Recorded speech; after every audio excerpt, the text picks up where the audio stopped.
Alright, welcome back guys to the how-to for each power for round 1 moves and tips and tricks to kind of like what you should buy, what you should attack.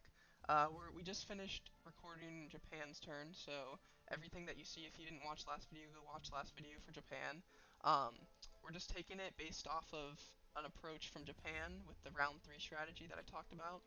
Um, and as the US, this is kind of a little more difficult power as well, I think, for buying, just because as the US, you can't put money into boats and transports for both Japan and Germany. You have to single one out. And as the UK, if you're deciding, hey, I'm going to kind of build up a huge army in India just to protect India, then you might want to help attack Japan. But if you want to kind of spend more, if Russia's kind of failing, you didn't really get any good rolls with Russia, then you might want to try and take Germany out. As playing the US, I think that taking Germany out is probably the better way to kind of seal the victory.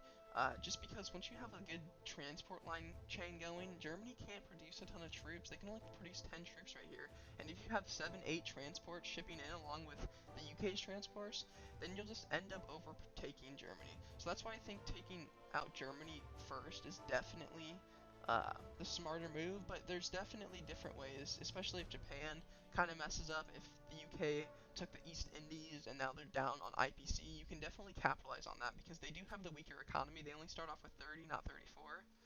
So you definitely want to kind of just play out, see what happened during each move, and just base it off that. But um, as far as buying goes, I just like to build a big fleet right off the bat. You start off with one transport on the east side and two on the or sorry, two on the east side, one on the west side. But it just depends on what these two subs did. If they went for the US fleet like they normally do as the German player, then you normally won't have that. So you have to kind of decide whether you want to move your US fleet down and kind of bring it up towards Germany, or if you want to consolidate up in Japan and bring it over to Japan. I'll do my move for going for Germany first, or I'll do my buy for going to Germany. That's what I'm going to show you in this video, actually. But what you want to do is you want to always have like a or a aircraft carrier, and you don't have to buy a battleship just because they don't. Germany doesn't have a lot of sea, especially once the UK kills it all. So this is just kind of as precaution, just in case the subs are still here. And if the subs are here and they end up taking out with 2, you want to buy a couple of destroyers, just so that way in case the German subs do attack again. But even if not, you put when you place down your ships, once Germany's turn goes again, they're going to move this 2 subs. Let's say they go back 1, 2.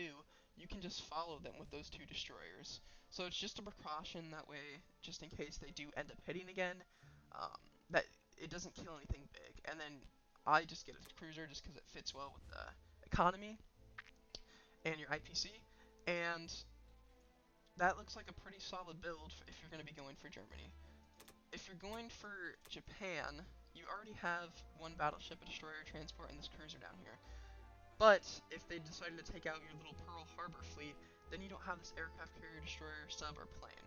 So if they do end up taking this out, the first thing that you want to replace is the aircraft carrier. You don't need to buy plane because you already have 2 on land as well as 1 onto the Hawaiian Islands. I like to always have carry 2 aircraft carriers with my fleet just because it has the 4 fighters that'll be able to help defend really well. And I always like to have 2 battleships, so I always go ahead and buy a battleship, and it just fits well for the destroyer if you want to go ahead and buy a destroyer there. And the reason why I don't buy transports right away is because you want to make sure you have a big fleet. That way, wherever you go, you know that transport's safe. That way you can kind of, and you can also threaten different places. That's why you never really want to go transport heavy as the US until you have a little system going over in Germany. Once you have your fleet over on the UK island and France, then you can start just mass producing transports and land units and just shipping them over. And the way you do that is you'll buy your transports. There's a couple of different ways you can do it actually. You can have your fleet down here in C-Zone 13, or you can put your fleet in C-Zone 8. And then once you build your transports, you'll be able to move it up to 10, you'll be able to move your troops up to eastern Canada, and then on the next turn you'll be able to attack France. And I like to attack. I don't like to have the US attack first, because then Germany will be able to take it right away. I'll have the UK go in first, because it's right after Germany's turn, and then the US will go in. That way there's both powers, troops are in there, that way it's harder to take back from Germany. But that's what you do if you're going to be going for like a little transport chain to start invading Germany. Otherwise, you can send your transports down to Morocco. That way, you can kind of threaten a little more places, because then you can go right to France. You can go up here to France, or you can go to Sea Zone 15 and then attack Italy and Southern Europe. And so it's kind of a little more strategic to do right here. But this is only if you know that Germany's planes are out of reach, because if they are mass building planes, then they will be able to kill this fleet down here if you're not careful. But that's why I always like just to keep the fleet in Sea Zone 8, and that way UK can kind of threaten up here Norway, Finland, take that over. But again, we're talking about Japan right now, so the aircraft carrier, the battleship, and the destroyer, and it fits perfect with the economy. You'll have 2 battleships, you'll have 2 aircraft carriers if Japan didn't attack this. And yeah, so we'll go ahead and do that. And as far as combat, there's not a lot of combat that you can do round 1. I actually don't think there's really any combat you can do round 1, unless Japan took, again, this Pearl Harbor fleet, then you can go ahead and counterattack, which is usually what ends up happening for the US for the first attack. They won't be able to attack over here. Normally, you won't be able to just send 2 infantry, artillery, and a tank down here, um, just because this is normally, the sub normally takes that out right away. So you kind of want to be careful with that, but there's nothing you can do if they send 2 subs over and they get good rolls. So normally there's no attacking, so we'll just go ahead and end that phase. And as far as non-combat, again, this is all based off of if you want to go for Germany or if you want to go for Japan.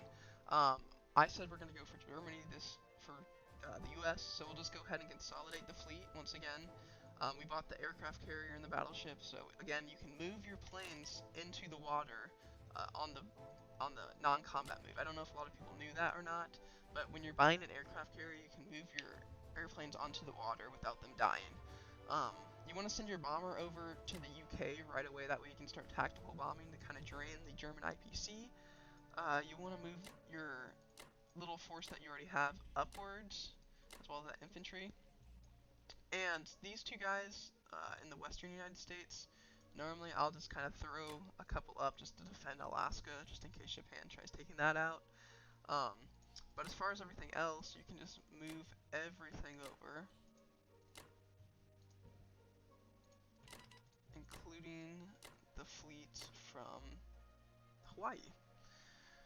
And that's everything is the US, and it just kind of depends too if you have China troops left over. That's another thing that you could attack with, just to be annoying to Japan if you weren't able to take that out. If you still have like the 2 infantry here, if there's like a place that you see kind of weak, like for instance Kwetang, you can go ahead and send 2 infantry down along with your fighter and hope that it kills a fighter, because you have that fighter attacking on a 3, and you have the 2 infantry to kind of use as a meat shield. And it really is a good positive trade-off if you're able to kill at least 1 fighter from that. So that's always an option, or you can go ahead and retreat it back to Russia, kind of defend Russia, and move this fighter to India or Russia, depending on which one needs it the most.